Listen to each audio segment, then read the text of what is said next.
uma linha de terraplanagem, aonde eu vou precisar aterrar, onde eu vou precisar cortar, aonde eu vou precisar remover material e para onde eu vou ter que depositar esse material.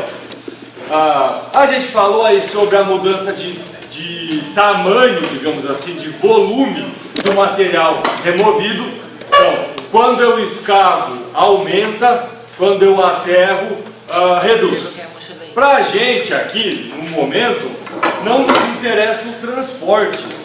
Então, quando eu estou escavando, eu estou aumentando, porque eu vou mexendo, revolvendo aquele material, eu vou criando vazios.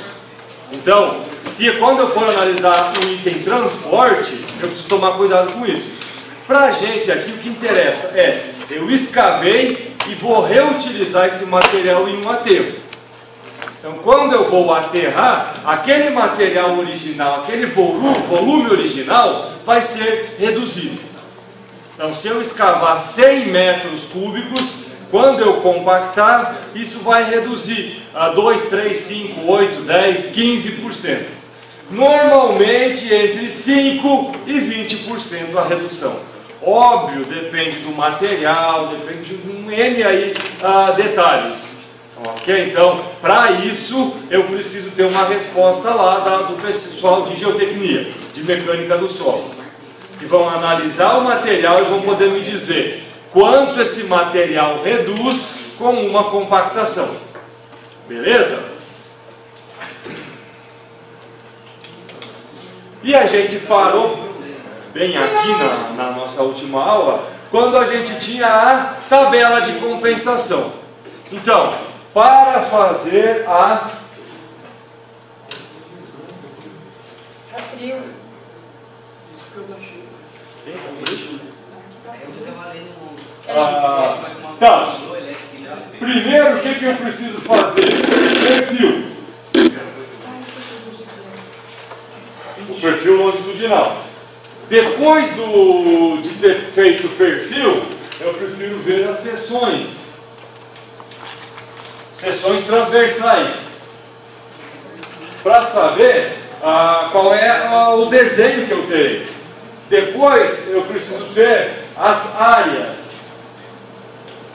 A área de cada uma dessas seções. Depois, eu preciso calcular o volume. Volume entre seções. Aquilo que a gente falou, se não me falha a memória, na última aula, que aqui ó, eu tenho o volume em uma estaca, pensando que seja uma parede, o volume da outra estaca, pensando que seja outra parede. Desculpa, volume nada. Eu tenho a área de uma estaca, a área de outra estaca. E eu vou calcular o volume entre essas duas. Na sala fica fácil, porque eu tenho algo aqui retangular, algo retangular do outro lado. E os dois iguais. Então eu vou ter a área da base vezes a altura, digamos assim. Nesse caso aqui da sala, a altura estaria deitada, que seria o comprimento, já que a minha base está de pé. Mesma coisa para a estrada. Na estrada eu vou ter a rodovia, o seu perfil aqui.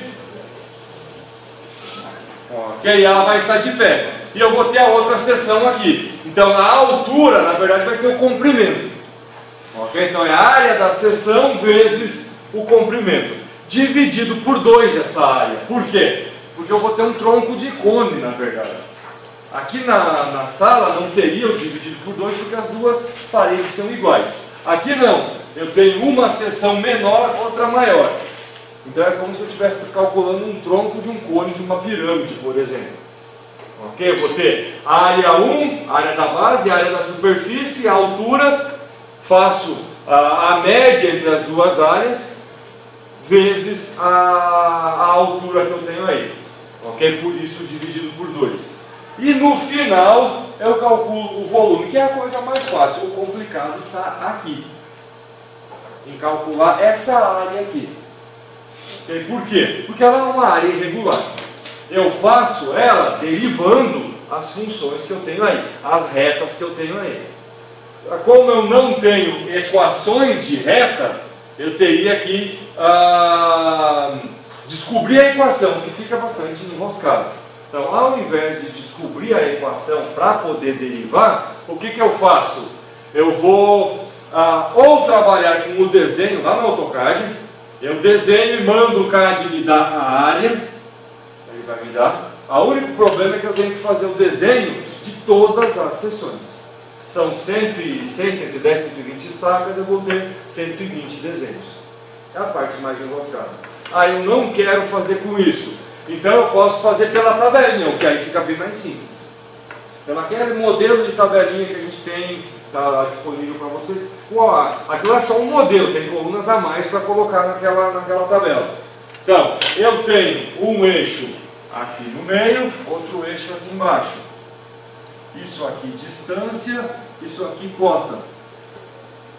Então eu vou ter aquela equação que a gente viu, a equação de Gauss, que não deixa de ser uma derivada polar, uma equação de coordenadas polares, para calcular a área de uma figura. Então eu vou definir os pontos.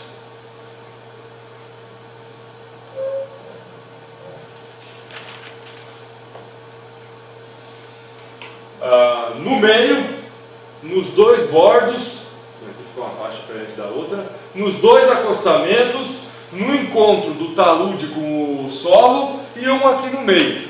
Tudo bem que aqui pode ter um pequeno desnível, eu posso perder um pouco de material, ou posso ter um pouco de material a mais na hora do meu cálculo, que eu estaria fazendo isso aqui, esquecendo esse pedaço. Só que como eu trabalho numa rodovia, quando eu penso numa rodovia de 100 km, tem estaca que não acaba mais, tem seção que não acaba mais. Tudo o que normalmente eu perco numa, eu ganho na outra. Porque vai ter uma outra seção que vai fazer isso aqui.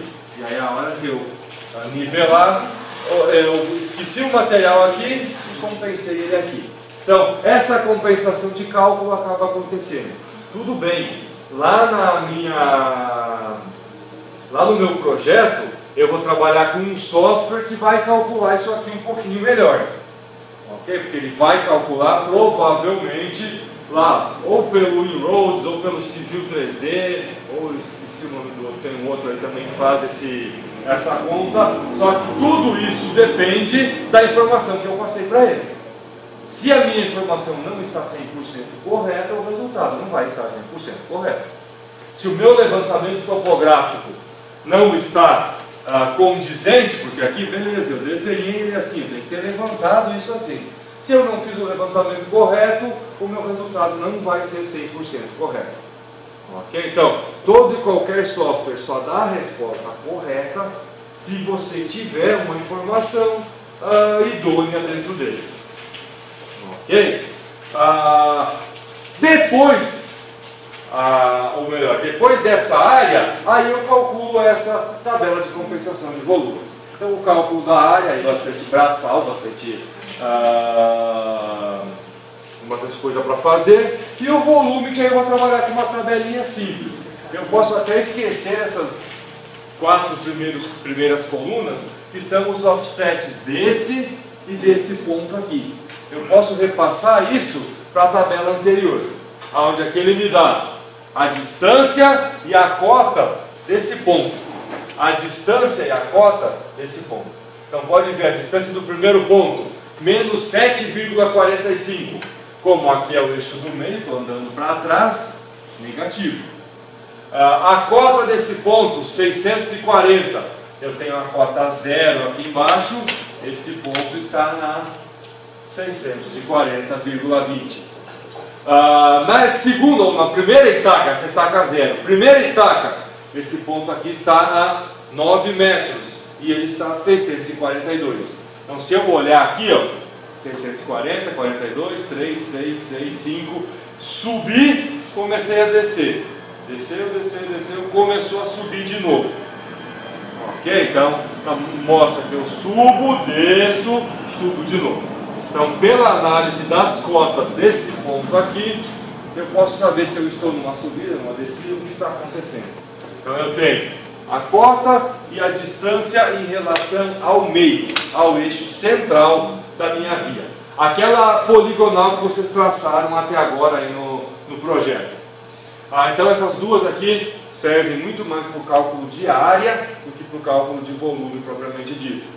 Aí sim, tendo a área calculada, então elas entram aqui porque elas complementam aquela primeira planilha de perfil feita. Aí eu vou trabalhar com área de corte, área de aterro. Gente, em uma estaca, em uma seção aqui, no caso essa seção que eu desenhei aqui, nós temos toda ela em aterro.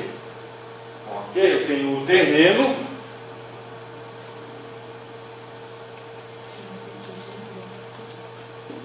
Eu tenho o terreno natural aqui embaixo, levantado pela topografia. E eu tenho meu perfil, meu grade de terraplenagem feito pelo projeto geométrico de rodovia. Ok? Então, eu vou ter aqui um aterro ou uma área de aterro. Eu posso ter outra seção onde aconteça uma área de corte. Então eu posso ter isso aqui, ó.